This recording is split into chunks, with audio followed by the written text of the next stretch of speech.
Welcome to an episode of Doing It Ourselves, and it has been a really long time. This is the kids' bathroom, and this is where, if you watch the news locally here, that Natalie usually bathes in that tub. So we got a big patch there. I think when they did the news, we were definitely having some leaking issues. I don't remember if there was a hole there or not. Where we put that handicap bar there, unfortunately, we drilled a lot of pilot holes. Anyway, we drilled a lot of pilot holes there, and if you do not have a wall that's meant for a handicap bar, you just have some studs going up and down here, and you don't have anything to silicone and seal. You seal the hole, you pre-drill the hole, you put silicone in the hole, you silicone inside of the gasket, mount it, screw it down, and then you silicone on the outside of the gasket around the seal. So you're basically making a gasket with silicone using three different tiers, I guess, three different areas of silicone when you do it. So what happened was all those holes that were going through that board, and let me just say something, my stud finder would not go through that, whatever that stuff is. It's like a vinyl over particle board or something like that. So I guess it was just too much wood for the stud finder to figure out exactly where the studs were. Otherwise, we probably could have just put this board here, and this is cedar, I think, and just went right into the studs, pre-drilled them, put silicone there, use some really small screws here, maybe big thick ones, but short so they don't penetrate and go through the wall where there isn't anything to actually seal. So water gets in here and here, and over time it rots a big portion of this area. So we had to patch this with another piece of kitchen or bathroom paneling here. But I think there's 2x3s here. I thought it would be 2x4s, but we'll see when we actually get the wall out. They had rotten because the water goes down, gravity, and the bottom 2x3 or 2x4 and the ones going up and down had rotted. So we couldn't really line the trim and everything up straight, by screwing in here and then just siliconing everything and resealing it and calling it a day. So you can probably see daylight coming through there. We should have fixed it a long time ago, but now we got a big job. We just didn't know what we were doing.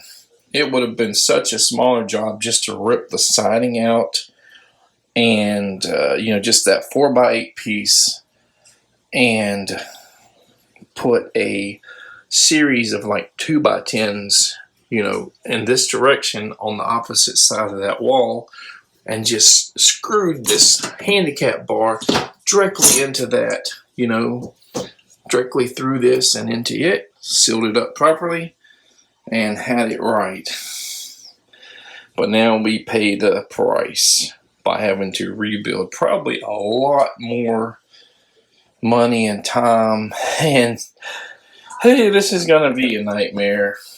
Big project. And because this flooring, not the subflooring, we're not talking about that yet, because the floor tiles, the stick-on tiles, aren't made for that 500 to 600 pound wheelchair and person weight, and the motors hitting the tires, and just what happens when those motorized wheelchairs hit something like this is they loosen that glue up, and then they start falling off, and guess what? There's water, that's going to get water damaged.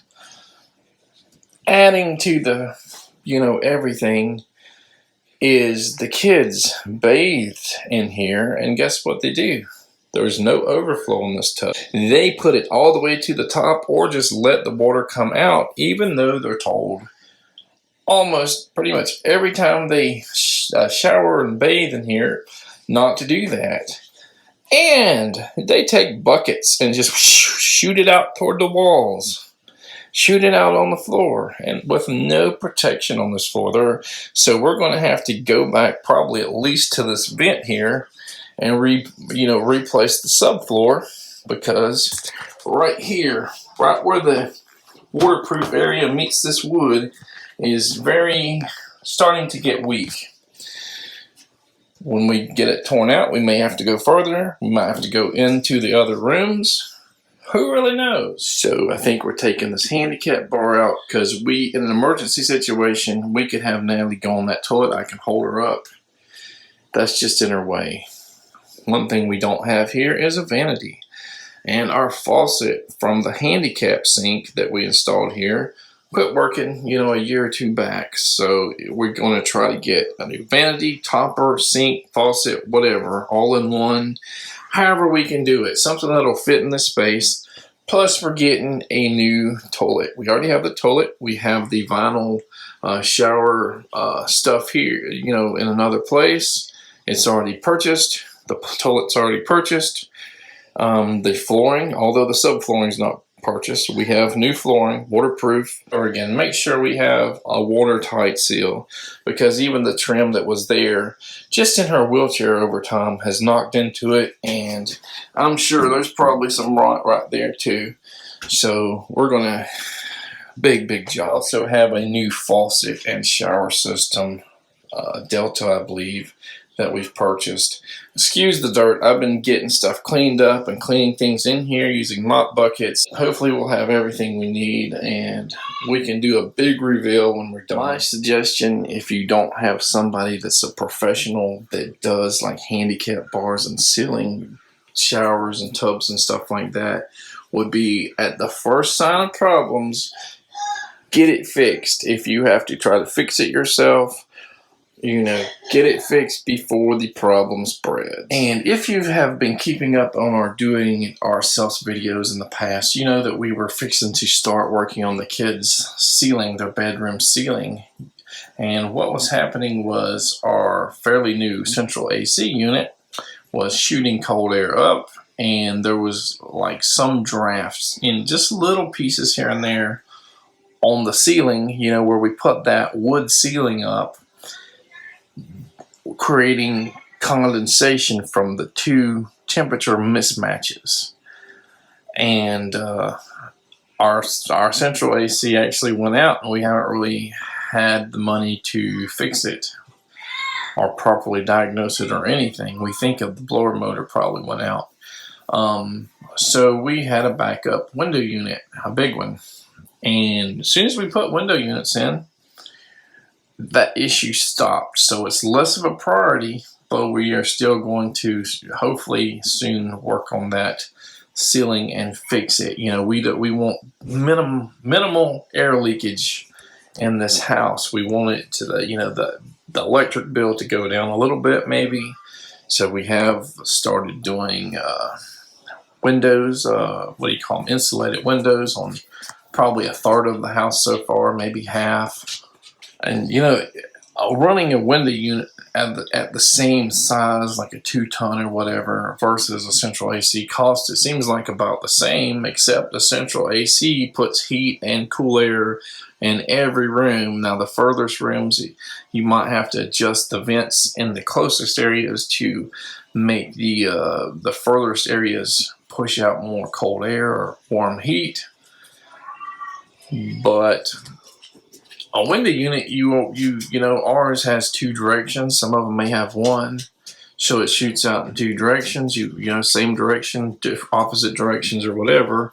But it's going to cool or heat just that sort of open area around it the most. So the furthest away from rooms or the more walls you have, they're not going to have the same benefit, which sucks. So we ended up having to turn the AC on super max, and if you're in the room, especially at night where the AC is, you're going to freeze to death. But if we don't do that, we're going to get too hot to even sleep in the bedrooms at night. So we didn't forget about it. I don't know, is that ghosting somebody by saying, here, we're going to do this, and then months and months and months and nothing? Just priority shifted. It's not as big of an emergency right now, but one day, hopefully on video, we'll start working on that again. I don't know when, but the children's bathroom is the priority now. Demolition time.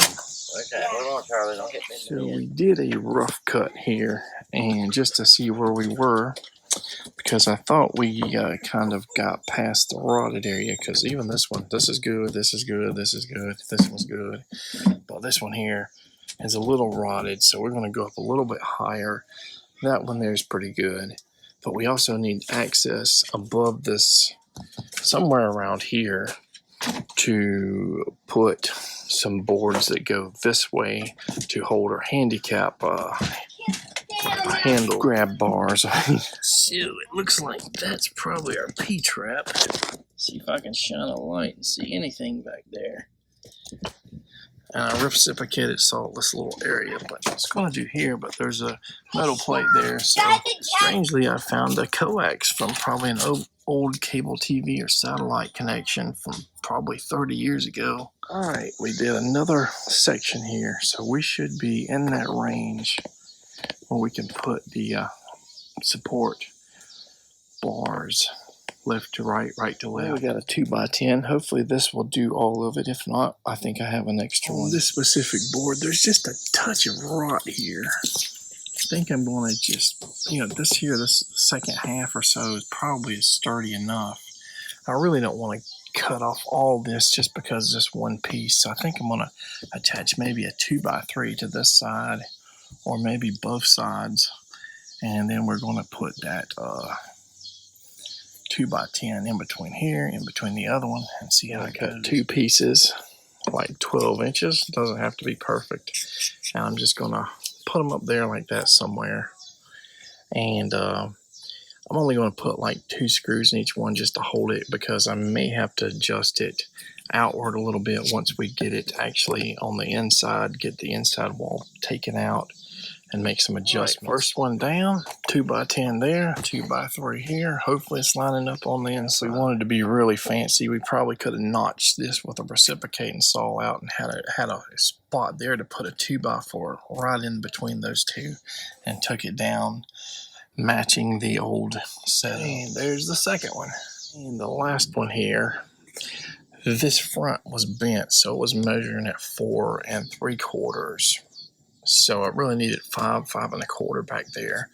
So I just made another 5-inch block here to connect these tighter and, make up for this gap. So we just stuck a screw directly in there, probably put another one in here, and it should be good. We're going to go ahead and reciprocate and saw this guy somewhere. And I may just do it here, leave like 3 inches. I did that one, and I cut this one lower, and I hope that our end screws do not go in this little hole here where we made this just work. But we'll probably not put the siding back on until we see. So if we see a big old boulder hole come out there, we're going to have to redo it and put a board there.